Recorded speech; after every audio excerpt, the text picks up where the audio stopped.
Well, ladies and gentlemen, it is October. We are getting down to it. We've got the VP debate happening tonight. We've got polls updating every single day. I'm going to go through where we stand right now according to all of the major swing states and really all the models right now. Basically, everyone thinks it's 50-50. You've got most models giving Harris about a 55 to 56% chance, although there have been a few that are more positive towards Trump. What does Real Clear Politics think with all of the influx in the recent polling that's been updated? We're going to go swing state by swing state. You can see all of the swing states here. And then I am also going to take a look at a few other states, just updating everyone on this October 1st of 2020. So taking a look at Nevada right now, Harris is up by 1.4. You can see the change from 2020, Biden up by 5.3. You did get Insider Advantage, who is a very accurate pollster, at least they were in 2020. They've got Trump +1 in their recent poll. You do have another poll with Harris +1, Harris +3. The Bloomberg outlier is really hurting Trump. If you take that away, it's really around a tied race when it comes to Nevada, but certainly Trump is overperforming Biden's 2020 numbers, where he was up by 5.3. Biden ended up winning the state by around 2.4. Hillary also won it by 2.4. So right now, Nevada is very close. I would slightly lean Trump, but it is very close. Moving on to Arizona, you can see the recent updates. Trump sitting around +2 in the state. Arizona looking very solid for Trump, leading in basically at 7 or 8 of the last 9 polls. The only poll Harris leads in is the Bloomberg poll. Some of these are only Trump +1, so it's within the margin, but still very good news out of Arizona you would expect for Trump.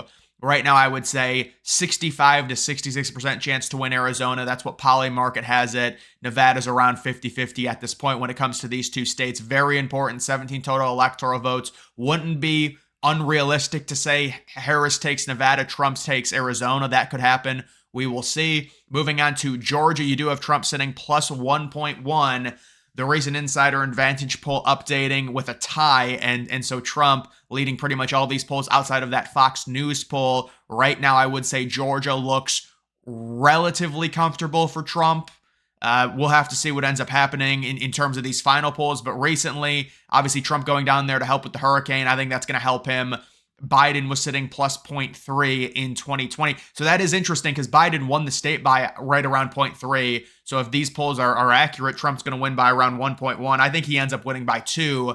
But still, you would have to say if you are Trump, these are good numbers out of Georgia. Harris, certainly, I'm sure they still think they're going to win this state. 1.1, it's clearly within the margin. And there are a few ties here. It is a very close state right now when you look at the polls, at least the ones that are public. Moving on to North Carolina, you do have Trump +0.7. 2 new polls recently updated, actually maybe 3. East Carolina, Trump +2. Insider, Trump +1. Washington Post updates, Trump +2.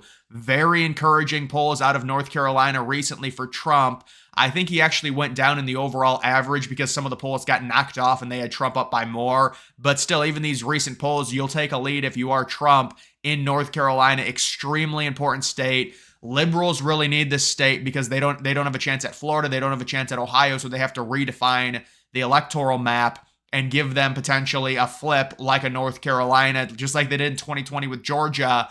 So that's big if Trump's able to keep the state. You look at October 1st of 2020, Biden was up by 0.7. So Trump doing slightly better than that just in terms of the overall polls.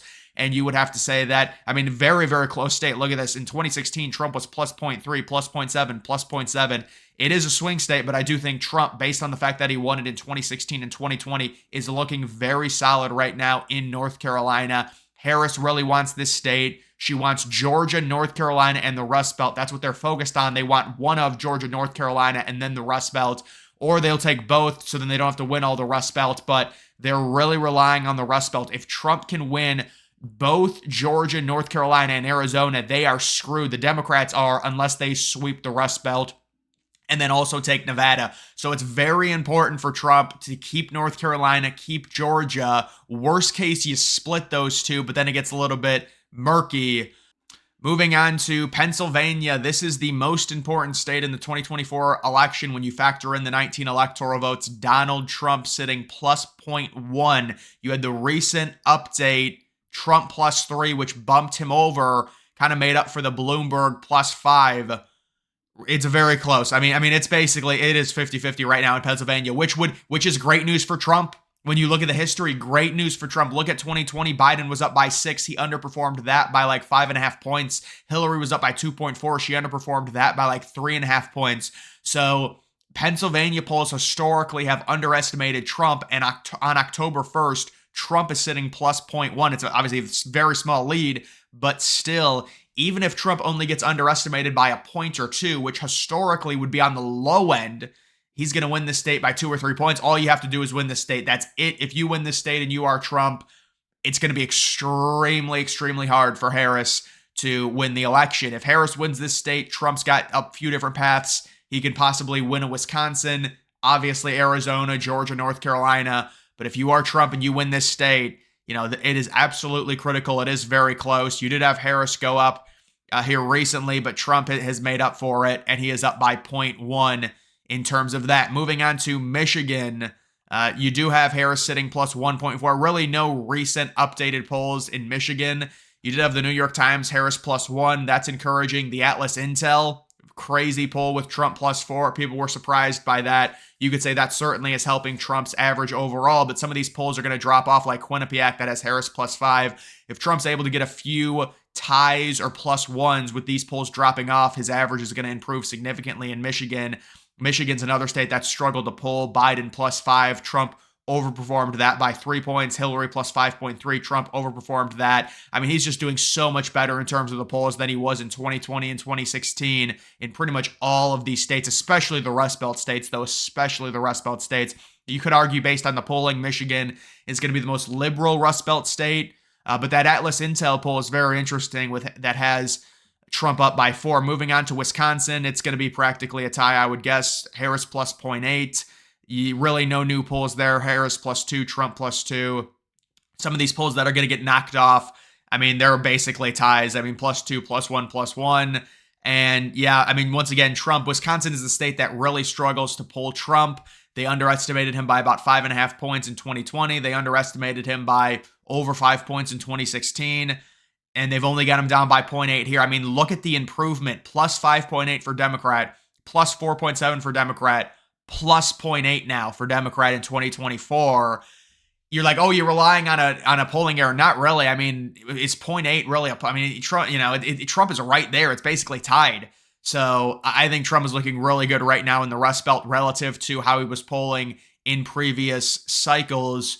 You do also have Minnesota, who they consider it a swing state. Yeah, we're going to need more polls out of Minnesota. The Rasmussen came in with Harris plus 3.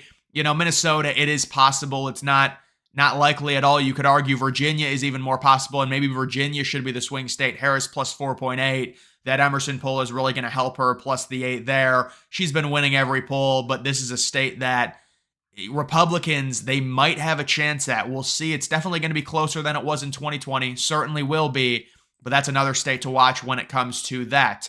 Another state I'm looking at is Texas. I want to see how much Trump wins Texas by. You can see plus 5.2. We really want Trump, like, look at this, 5.89. So they made up around almost 3.5 points from 2016 to 2020. If Trump can keep it at around a 6-point win, which I think he probably will, very good news considering the influx of people that moved from 2020 to 2024 that are liberal from California to Texas because of the pandemic. That's really, really good news. Ohio's another one I'm watching. I think Trump probably wins it by about 9.5 to 10 points. Ohio and Florida are two states that are interesting. And with Florida, we know it's shifted to the right, but how much? I'd say around 7.5, 8.5, maybe 7.8 overall point victory for Trump. Maybe that's on the low end. It's hard to say exactly. Right now, I mean, you can see the comparison. Just Trump he's polling 7 points better than he was in 2020. And we all expected this, but still, it is pretty remarkable. Biden plus 1.4 to Trump plus 6. That just shows you the Republican shift in that state. And that depicts it pretty well when it comes to that. But you do also have New Hampshire, I guess I'll take a look at. Yeah, New Hampshire still, Harris about 7.5. It would be surprising based on the polls if Trump won New Hampshire. Maine at large is another one to look at. Very limited polling there. Really only one poll, at least that's been registered on Real Clear Politics, and that has Harris sitting plus 9. So right now, obviously, it is a very close race. You can take a look at Poly Market, see if we get a little bit of a nuanced thing here where we can find some of these states, see if they're trending any way. I really haven't looked at Polymarket recently. Take a look at some of the swing states here. You do have Michigan. Harris is sitting at a 65% chance. Nevada is basically 50-50. That's pretty realistic. North Carolina has Trump at a 56% chance. Really hasn't changed there. Wisconsin hasn't changed. It's got Kamala at a 56% chance. Georgia has Trump at a 60% chance. Pennsylvania's tied, basically. Arizona has Trump at a 64%. Yeah, none of them have really changed. So right now, in terms of the betting, what it would be is Nevada is a very slight Harris lean. Arizona is a Trump lean. Minnesota, obviously, is a Harris lean pretty heavily. Wisconsin is a very slight Harris lean. Michigan is a very slight Harris lean. Pennsylvania is tied. North Carolina is a Trump lean. Georgia is a Trump lean. So this is all that matters. Trump takes Georgia, North Carolina, Pennsylvania, the election's over. Or the other path, Trump takes Georgia, North Carolina, Arizona, and also Nevada. Well, actually, he'd need another state after that, but it would be North Carolina, Georgia, Arizona. You could take a Wisconsin and lose both Michigan and Pennsylvania and still win. It'll be interesting because people think Pennsylvania is the most conservative out of the three Rust Belts, so it's like Trump needs to win that. But because the margins are so close, we just don't know that. He could take Wisconsin and potentially lose Pennsylvania and Michigan if he's able to keep North Carolina, if he's able to take back Georgia, which we think he will. Then he takes Arizona, the election's over. If you're able to take the two, Nevada, Arizona, that's 17 electoral votes. Now you give yourself more margin of error. Maybe you also take a Virginia. Now you've really opened up the map. You could lose a North Carolina and a Georgia and still very easily win the election. But the key is Pennsylvania. Very, very key. Pennsylvania, Georgia, North Carolina. Those are the three big ones. We can talk about Michigan, Wisconsin, Arizona, Nevada, but look at the electoral votes. 16 electoral votes, 16 electoral votes, 19 electoral votes. These are the big whoppers. You want at least two of these. If you're Trump, you can take Pennsylvania, North Carolina. You lose Georgia. That's still a great combo. That gives you a lot of paths. You take Arizona because it seems like they've given up Arizona. You take Pennsylvania, you take North Carolina, you lose Georgia, but you win Arizona, Nevada, the election's over. You can lose these three states, Minnesota, Wisconsin, Michigan, very easily and win. Also, that second district, it does seem like it's going to go to Harris, if I'm being honest. The Nebraska second district, we'll see, but every poll I've seen has Harris up by like 9 or 10. It is a lower population, so who knows? Maybe we'll get another poll and it'll ebb and flow. But it does seem like that district in Nebraska, this is why Republicans wanted to make Nebraska winner take all. It is shifting more liberal, not necessarily that Trump is performing worse in just polls in general. That district, based on its smaller population, the shifts within the last 4 years, it's shifted more liberal. But either way, guys, that is going to do it for this video. Make sure you follow me on X. Link to that's always in the description.